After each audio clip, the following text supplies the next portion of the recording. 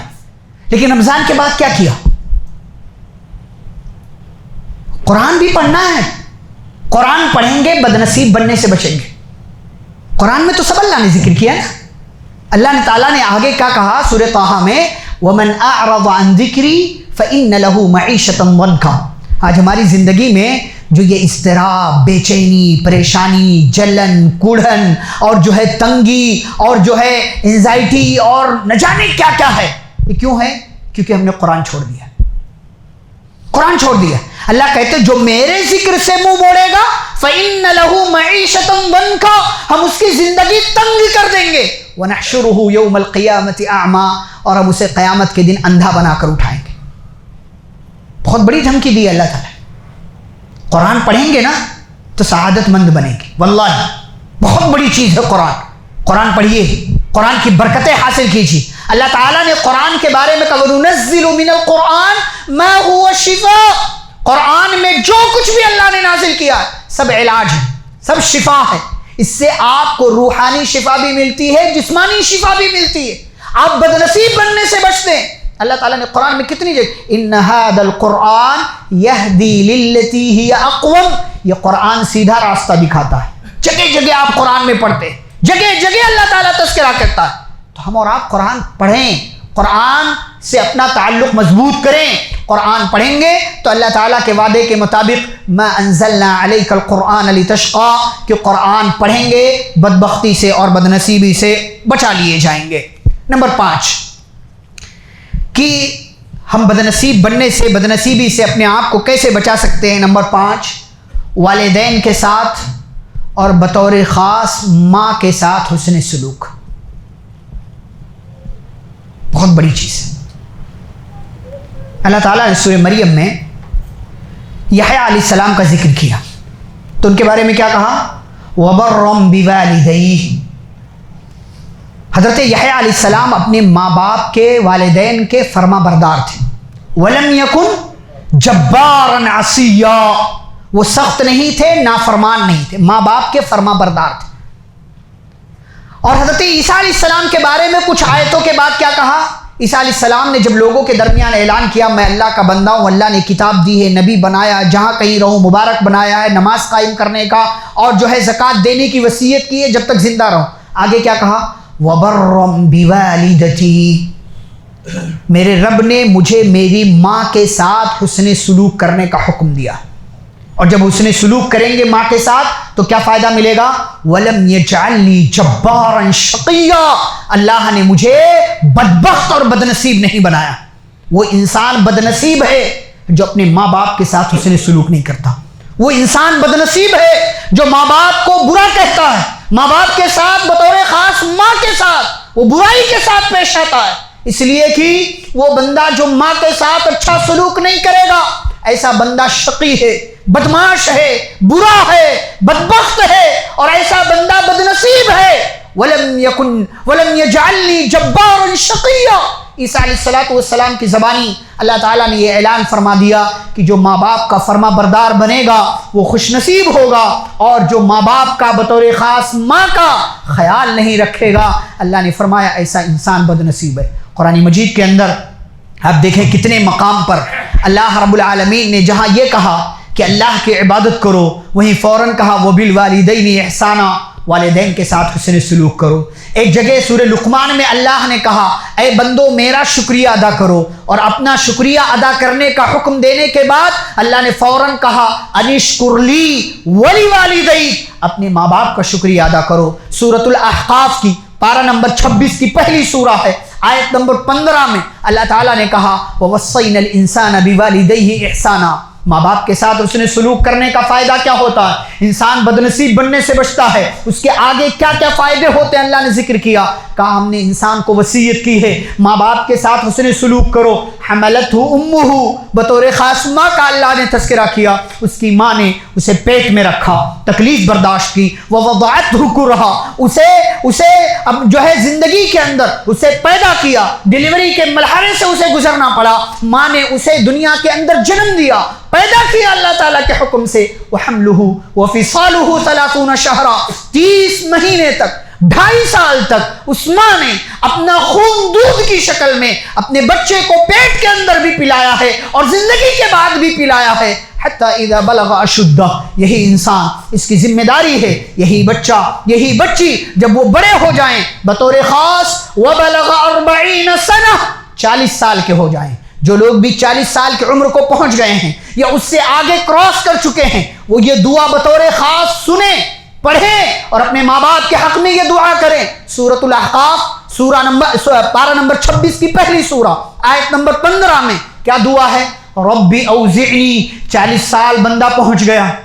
اب 40 سال کا تذکرہ کیوں کیا؟ اس لیے کہ 40 سال کی عمر میں انسان عام طور سے چاہے مرد ہو یا عورت وہ ماں باپ بن جاتے ہیں، اور 40 سال کے بعد وہ بڑھاپے کی عمر کی طرف ڈھلنے لگتے ہیں، ان کی زندگی گویا کی مائنس ہونے لگتی ہے، شروع سے مائنس ہے لیکن اب بطور خاص ایک اعلان ہے اور یہ پختہ عمر ہے۔ اللہ تعالیٰ کہتے ہیں 40 سال کی عمر کے بندے کو ماں باپ کے لیے بطور خاص یہ دعا کرنی چاہیے، ربی اوزعنی ان اشکر نعمتک التی انعمت علی، اے میرے رب تو مجھے اس بات کی توفیق دے کہ میں تیرا شکریہ ادا کروں ان نعمتوں پر جو تو نے مجھ پر کی ہیں، وعلی والدی، اور جو میرے ماں باپ پر کی ہیں، وان اعمل صالحا ترضاه، اور اے اللہ مجھے ایسے نیک کام کی توفیق دے جس سے تو راضی ہو، تو خوش ہو، واصلح لی فی ذریتی، اور اے اللہ میری نسلوں کی اصلاح کر دے، میرے بچوں کی اصلاح کر دے، میرے گھر والوں کی اصلاح کر دے۔ اے اللہ میں تیرے آگے توبہ کرتا ہوں اور میں مسلمان ہونے کا اعلان کرتا ہوں۔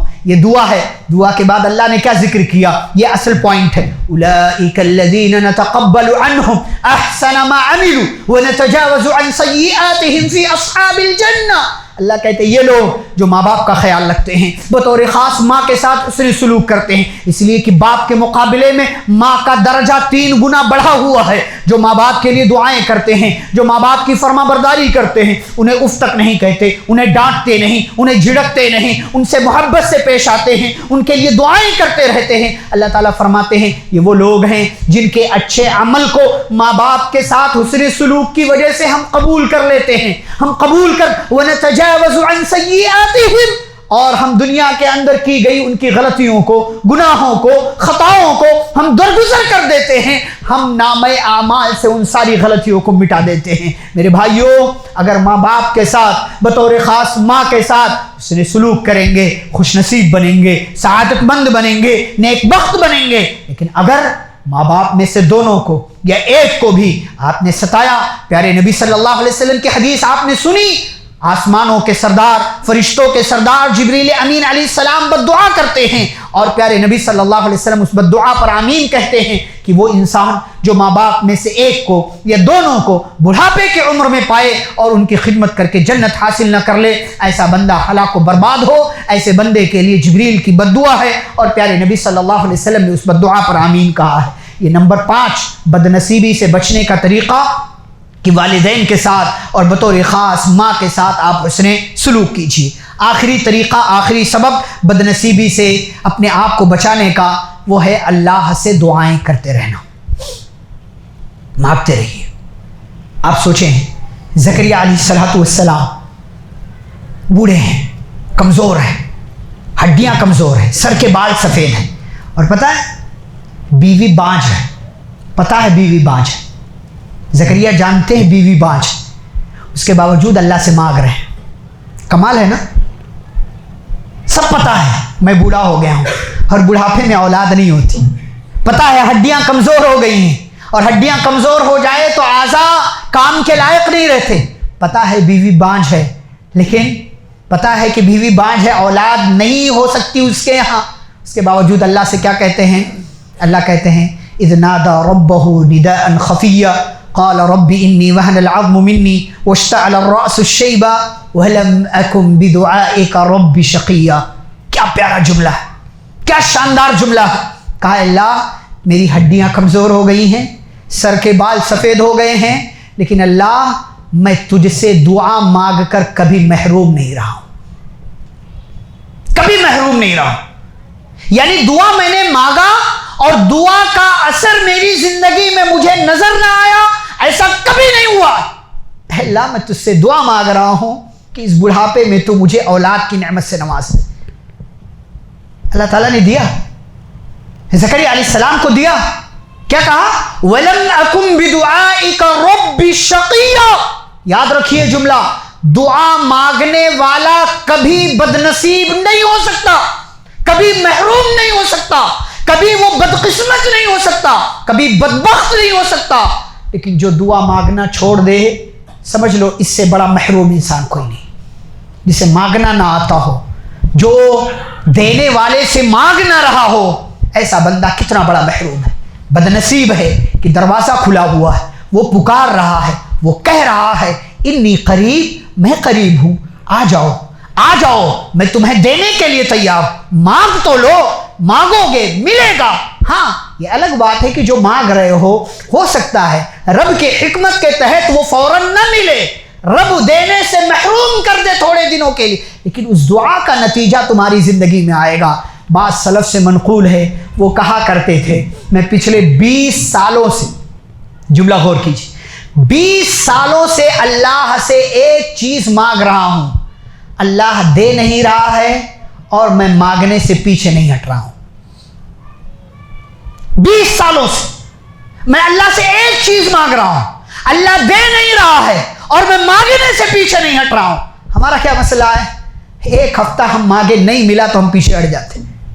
یہ محرومی، یہ بدنصیبی، یہ بدبختی ہے کہ ہم اللہ تعالیٰ سے دعا مانگنے سے پیچھے ہٹ جائیں۔ وَلَمْ أَكُمْ بِدُعَائِكَ رَبِّ شَقِيًّا، میرے بھائیو دعا مانگو اس لیے کہ رب سے مانگنے والا، رب کے سامنے ہاتھ پھیلانے والا، رب سے دعائیں کرنے والا، رب سے گزارش اور فریاد کرنے والا، رب کے سامنے گڑ گڑانے والا، رب کے سامنے ہاتھوں کو پھیلا کر 2 قطرے آنسو کے گرا کر کے، ایسا بندہ مانگنے والا کبھی رب کے دربار سے محروم نہیں ہوتا، کبھی وہ بدنصیب نہیں ہوتا، کبھی وہ بدبخت نہیں ہوتا۔ رب سے مانگیے، دعا مانگنا آپ کو بدنصیبی سے بچاتا ہے۔ قُلْ مَا يَعْبَأُ بِكُمْ ربی لولا دعاؤکم، کہہ دیجئے اگر تمہاری دعائیں نہ ہو میرا رب تمہاری پرواہ نہ کرے۔ دعا مانگتے ہو اس لیے رب پرواہ کرتا ہے، دعا کرنا چھوڑ دو گے رب پرواہ کرنا چھوڑ دے گا۔ یہ چند باتیں تھیں جو بدنصیبی سے بچنے کے طریقے اور اسباب، کیسے ہم دنیا کے اعتبار سے بھی بدنصیبی سے بچ سکتے ہیں، آخرت کے اعتبار سے بھی بدنصیبی سے بچ سکتے ہیں، چند باتیں تھیں آپ کے سامنے ذکر کی گئی کہ بطور خاص ہدایت کی اتباع کیجئے، اللہ تعالیٰ کا ڈر اپنی زندگی میں لے کر کے آئیے، تقویٰ کی زندگی گزاریے، اور ماں باپ کے ساتھ حسن سلوک کیجئے، اللہ رب العالمین سے دعائیں مانگتے رہیے اور قرآن مجید سے اپنا تعلق مضبوط رکھیے۔ یہ چیزیں کریں گے بدنصیبی اور بدبختی سے اپنے آپ کو بچا سکتے ہیں۔ دعا ہے اللہ رب العالمین سے اللہ ہم کو سنی گئی باتوں پر عمل کرنے کی توفیق عطا فرمائے۔ اللہ ہم سبھی کو بدنصیب اور محروم بننے سے بچنے کی اللہ رب العالمین توفیق عطا فرمائے۔